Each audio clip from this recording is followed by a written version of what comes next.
Welcome to Business Unmuted, thanks to our sponsor Virtue Motors, one of the UK's largest motor retailers, representing some of the world's best manufacturers of cars, vans and motorcycles. Check out its website at virtuemotors.com. I'm Robb and I've owned Recognition PR for nearly 35 years. Now we've got 75 clients in multiple sectors based across the UK, and between them they've got a turnover of around £6 billion and employ around 30,000 staff. So that really puts our firm at the front line of the business community and perfectly placed to discuss the economic climate. In the studio for Business Unmuted today, we've got Councillor Mieka Smiles. Councillor Mieka Smiles is Deputy Mayor of Middlesbrough and Executive Member for Children's Services there, but she's also a former journalist turned local politician who's a passionate advocate for levelling up in the Tees Valley. Down the line, we've got Andrew Lane, Managing Director of Union Industries, and it's a Leeds-based manufacturer. It's industrial products that they make, including high-speed industrial rapid roller doors in warehouses. They open down very quickly so that the forklift trucks and the deliveries can go in and out. Andrew, welcome, and Mieka, welcome. We've got to start with the news of a new Prime Minister, Rishi Sunak. Yeah. Now, of course, you're in the northeast, Mieka, and your constituency, your ward, borders Rishi Sunak's constituency, doesn't it? So yeah. Do you know Rishi? Unfortunately, I don't know him. I can't claim to know him, but he is the MP in the neighbouring constituency. So Nunthorpe, my ward, borders with Stokesley, and he's obviously MP in Stokesley, so he's quite a well-known figure in the area. Absolutely. As well. I've met him numerous times, being a local MP in the area, and I was one of his supporters. Yeah. I think you were as well. Yeah. What did you make of the events that unfolded this week? Yeah, so I supported Rishi in the Liz versus Rishi leadership battle, and then as events unfolded with this leadership battle, Boris obviously put his name into the mix. And what I actually thought was it would have been really good and a unifying thing if Boris and Rishi could work together. That didn't come to pass, and I think Boris did exactly the right thing by standing aside, because he needs to be able to command authority in the House of Commons. So I am really delighted that Rishi is now Prime Minister for so many reasons, not least because he's so economically competent, but also a huge advocate of levelling up. Absolutely, and I was very pleased he talked about levelling up in his speech, because the speech on the steps of Downing Street before he started his job, after the King had made him Prime Minister, was the most significant speech in any politician's life, and it sets the tone. And to get levelling up there straight away for the north of England, and any viewers watching this podcast outside the north of England need to understand that, you know, we in the north are very pleased with the fact that we've got this, because we want all the opportunities that there are elsewhere, and that isn't just about train sets, it's about all sorts of things. You're in Middlesbrough Council. What kind of thing does levelling up mean to you? What kind of thing is going on in Middlesbrough that you'd like to see more of? Yeah, so I mean, going back to Rishi slightly, I can remember when he did his first budget speech as Chancellor, and he mentioned Teesside being a blueprint for levelling up, and I almost fell off my chair because it really feels like we're being listened to. In terms of Middlesbrough, we have managed to get £36 million out of the various levelling up pots.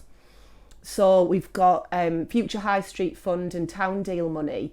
And what we're trying to do with that is reinvent and reinvigorate our high street and the town centre, which is so important, particularly following COVID.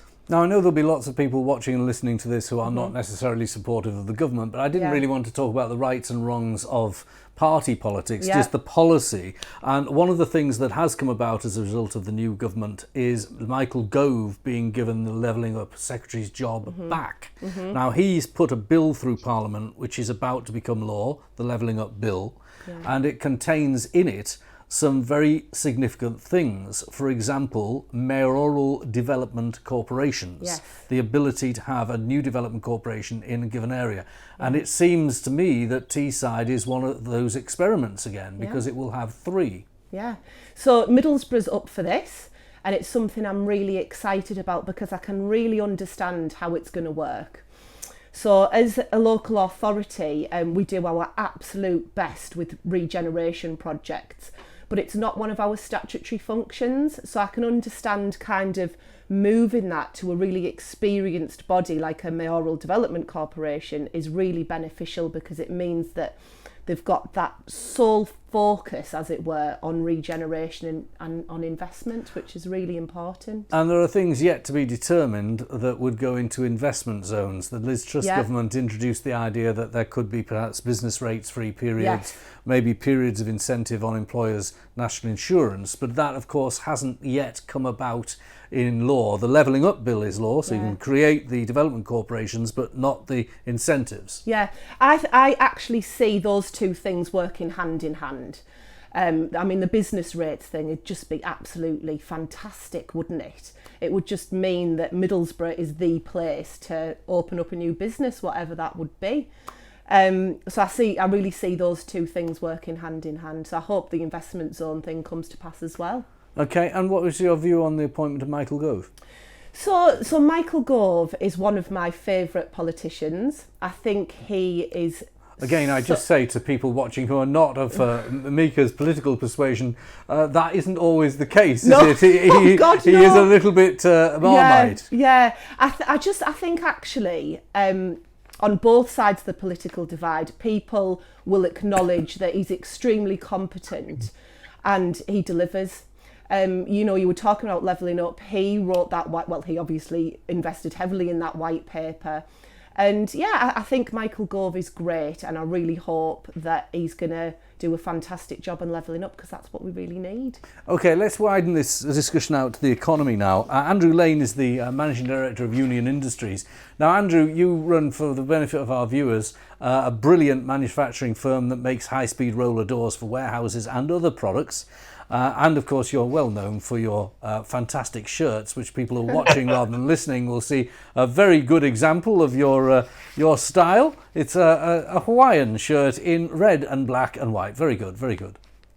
Now, tell me what you thought of the new Prime Minister taking office and the subsequent calming down of some of the economic jitters. It's an interesting thing, because I... for my sins, was a Boris man. I thought Boris was an excellent big picture guy, but he just lacked the empathy that I think was needed to bring society along with him.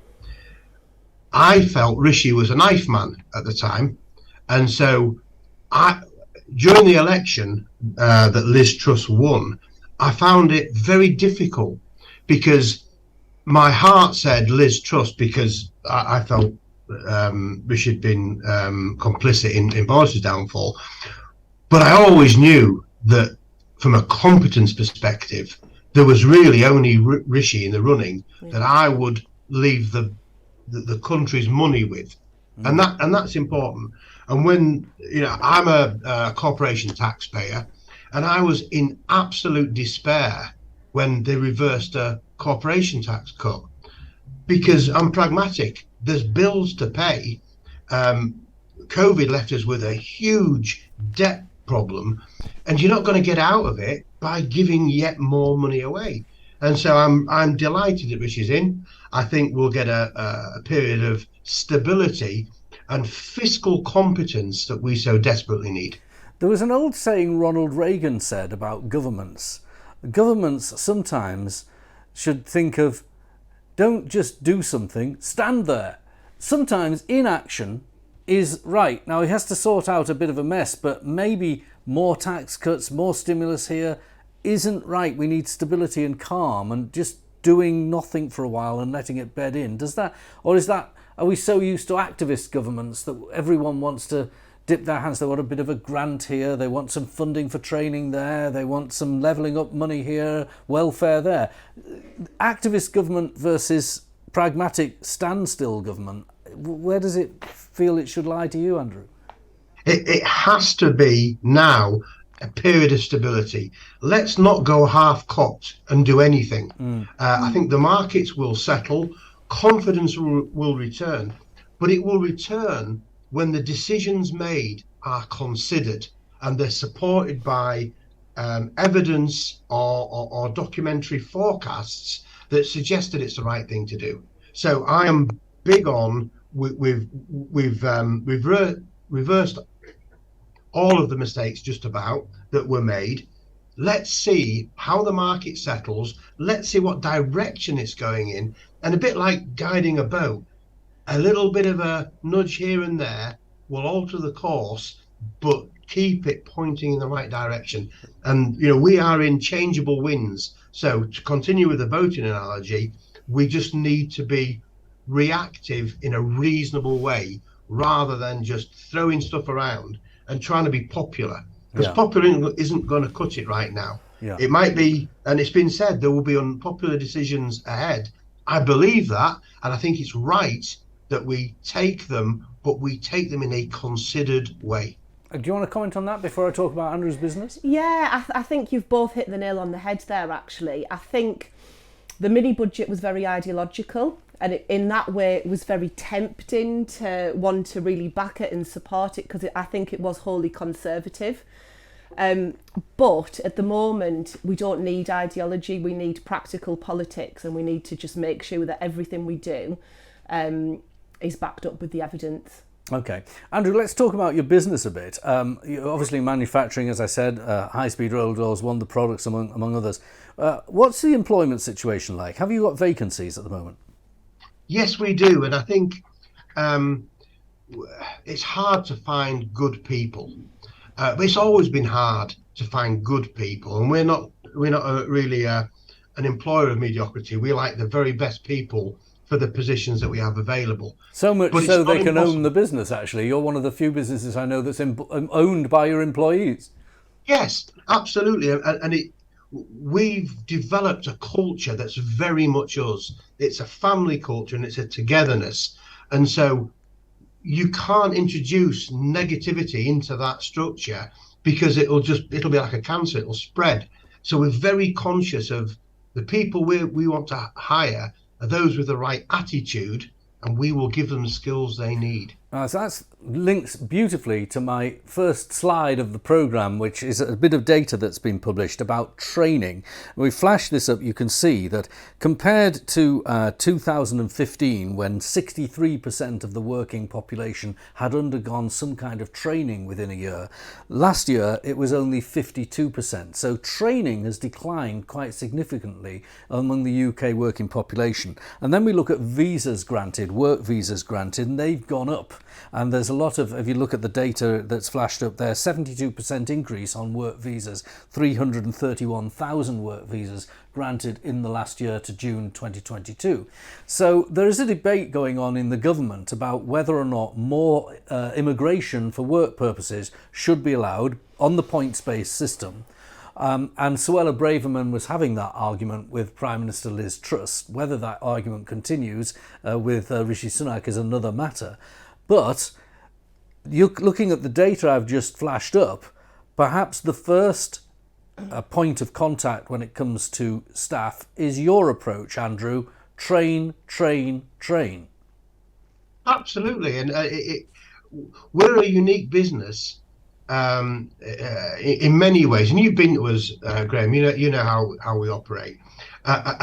We're not afraid to invest in people. And that's what we're talking about here, that when we talk about training, we're investing in our workforce. And that can only be a good thing. It's only going to engender them to us and to keep that sense of purpose alive at Union. What do you think, Mieka? Would you be happy if the government allowed more immigration for the purpose of helping out man the cafes and man some of the hospitality industries, as well as the nursing homes, the care sector, or maybe even manufacturing businesses like Andrew's? Because a lot of businesses are saying that's what's needed now. And I would totally agree with that approach. I think we need to make immigration work for us. That was the whole point of, Brexit, I suppose. It's to make sure that we're controlling our borders, but in a way that works for the UK. So you're happy with more coming in, but only on the basis of the sectors? I think so. I think we've got to just make sure that it's tailored to our needs. To play slightly devil's advocate, though, Andrew seems like he's doing it the right way. And he could be a case study in how to run a business because his employees own it.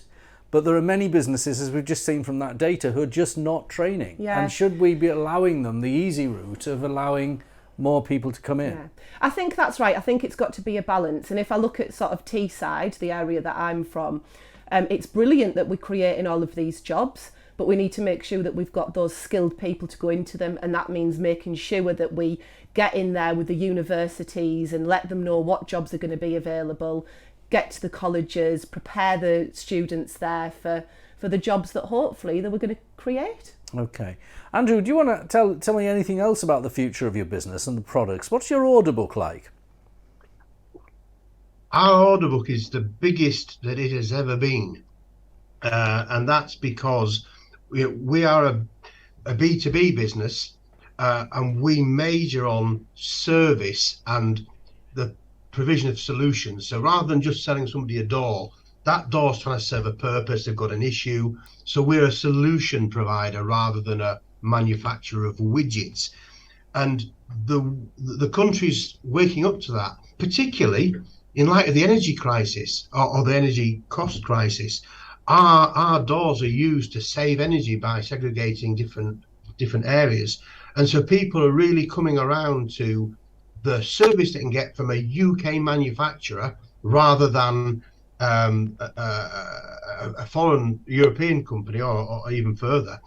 They cannot provide the service that we can provide, and people are seeing value in that now, and that's supporting our business. And I suppose a lot of the warehousing that you're providing these doors to is being freshly built. You're in Leeds, which is at the intersection of the M1 and then down the south a little M62. The development of warehousing has been going on at a pace on these major intersections. Does that help you? Oh, absolutely. And as has, and again, the switch, there's always a supermarket in the Ascension. And at the moment, there are two, and they're both German. And they are building and pushing further north from their initial base in the home counties. And as they do so, they're looking for quality products that will ensure the integrity of their supply chain. So they come to us, and we're seeing a lot of work in those areas. Well, I hope it continues, and I hope that when there's a stabilisation of interest rates, some of these development projects, which are so important to you, aren't interrupted, but hopefully they'll stabilise at a level that's rational rather than peak too soon, too high rather. Thank you very much, Andrew. Thank you, Mieka. Thank you for joining us for Business Unmuted. We'll be back again, same time, same place next week.